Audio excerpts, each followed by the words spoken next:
Hello everybody, this is Manish Kumar Dubey from Dubey tech. इस video में हम पढ़ेंगे हिंदी ग्रामर का चैप्टर फर्स्ट, जिसका नाम है हिंदी भाषा और व्याकरण।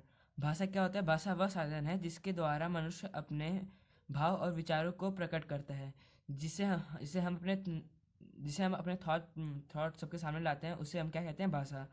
भाषा के दो टाइप होते हैं। पहला है मौखिक और दूसरा लिखित।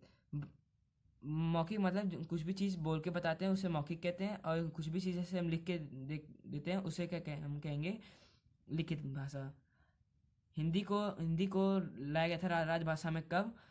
14 सितंबर 1949 में। कितने भाषाओं को मान्यता प्रदान किया गया है? हमारे यहाँ 22 भाषाओं को मान्यता प्रदान किया गया है, जैसे कि हिंदी है, इंग्लिश है, उर्दू है, फारसी, ऐसे कई अन्य हैं।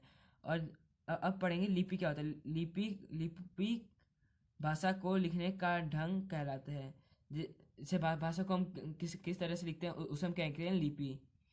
जैसे कि बड़ी छोटी व्याकरण होता है। भाषा के नियमों की सही जानकारी देने वाले शास्त्रों को व्याकरण कहते हैं। ज- जो हमें भाषा को भाषा के नियमों की सही जानकारी देने वाले शास्त्रों को व्याकरण कहते हैं। जो शब्द हमें व्याकरण को लिखने के लिए सही वो देते हैं। जैसे कि हमें लिखना है बच्चा, तो बच्चे में हम बच्चा और आधा आधा चा लिखेंगे, नहीं तो अगर पूरा लिखेंगे तो गलत हो जाएगा। वैसे ही इसमें भी है।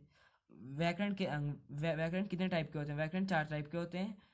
वर्ण विचार, पद विचार, शब्द विचार, वाक्य विचार।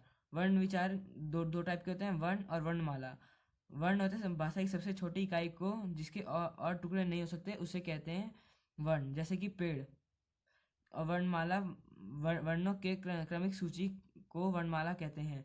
जैसे कि पेड़ के आसपास उसको हम वर्णमाला कहेंगे। संधि के भेद। संधि के 3 भेद होते हैं: स्वर संधि, व्यंजन संधि और विसर्ग संधि। स्वर संधि में दो स्वर का मेल होता है। स्वर संधि में जैसे दो स्वर के मेल से बनता है, जैसे कि परम प्लस अर्थ, परमार्थ। व्यंजन संधि। किसी व्यंजन ध्वनि के आगे कोई स्वर या ध्वनि आ जाने से व्यंजन में जो परिवर्तन होते हैं उन्हें व्यंजन संधि कहते हैं। कि किसी व्यंजन ध्वनि के आगे जुड़ जाने से अगर कोई वाक्य में वर्ड में चेंज आता है तो उसे हम कहते हैं व्यंजन संधि। जैसे कि उन्नति है, उसके आगे हमने उत लगा दिया तो उन्नति बन गया। तो जैसे कि ये पहले नति था, फिर हमने उत लगाया तो उन्नति बना, ये चेंज आया आगे से। विसर्ग संधि। विसर्ग के बाद किसी स्वर या व्यंजन के आने से विसर्ग में जो परिवर्तन होता है उसे विसर्ग संधि कहते हैं।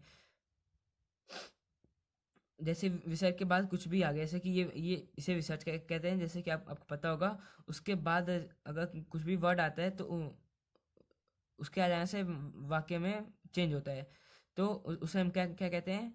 विसर्ग संधि। मतलब कि विसर्ग के बाद आने वाला चेंजेस। ठीक है, तो जैसे कि ये निर और ये बल, निर्बल। नी प्लस चय, निश्चय। विराम चिन्ह लिखने समय वाक्यों में रुकने के लिए लगाते हैं। जैसे कि ये देखिए, जैसे ये मैंने लगाया था ये, तो ये भी विराम चिन्ह हो गया। जैसे कि आपको फुल स्टॉप लगाना है, कोमा लगाना है, इन्हें कहते हैं हम लोग विराम चिन्ह।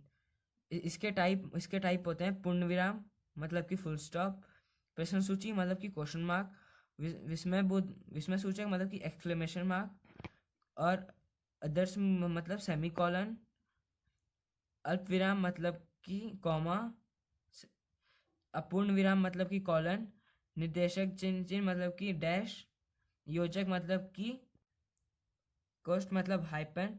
कोष्ठ हो गया ये आपका, ये लघ्व ये हो गया विवरण ऐसे। हंसपद किसी जैसे कि आप कुछ भूल गए तो यहाँ पे ऊपर ऐसे करके आप लिख सकते हैं। उद्धरण मतलब कि जैसे ये सब चिन्ह हो गए कॉमा टाइप में। Thank you for watching.